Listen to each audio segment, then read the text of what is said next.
Next update. भारतातील साखर कंपन्यांनी एक आश्चर्यकारक गोष्ट नोटीस केली. साखर उत्पादनातून तयार होणारी अतिरिक्त मळी आणि ऊसाचा रस हा फक्त साखरेसाठीच नाही तर इंधनासाठी सुद्धा युजफुल आहे. त्यांनी सांगितलं की पेट्रोल आणि डिझेलच्या जास्त डिपेंडन्सीमुळे इम्पोर्ट बिल वाढतंय आणि त्याचबरोबर पोल्युशनचा प्रॉब्लेम सुद्धा वाढतोय.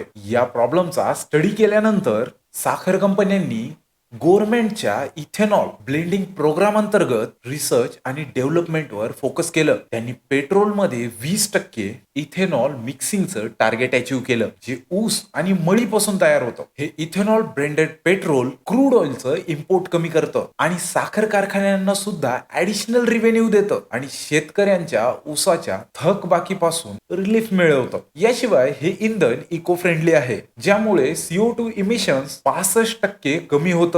हे इनिशिएटिव्ह साखर कंपनी आणि शेतकऱ्यांचं ट्रबल कमी करतं आणि हे ग्रीन एनर्जीला प्रोत्साहन देण्यासाठी खूप युजफुल आहे. आणि आता आपली रिस्पॉन्सिबिलिटी आहे की ही माहिती सर्वांपर्यंत पोहोचवावी, म्हणून या व्हिडिओला जास्तीत जास्त शेअर करा. आणि हो, तुम्हाला एक ट्रिक सांगतो. हे सबस्क्राईब बटन दाबल्यानंतर मी तुमच्या शॉर्ट फीडमध्ये दर रविवारी येऊन आठवड्यातील science and technology related updates तुम्हाला सांगत राहील. यासाठी पटकन सबस्क्राईब करून घ्या.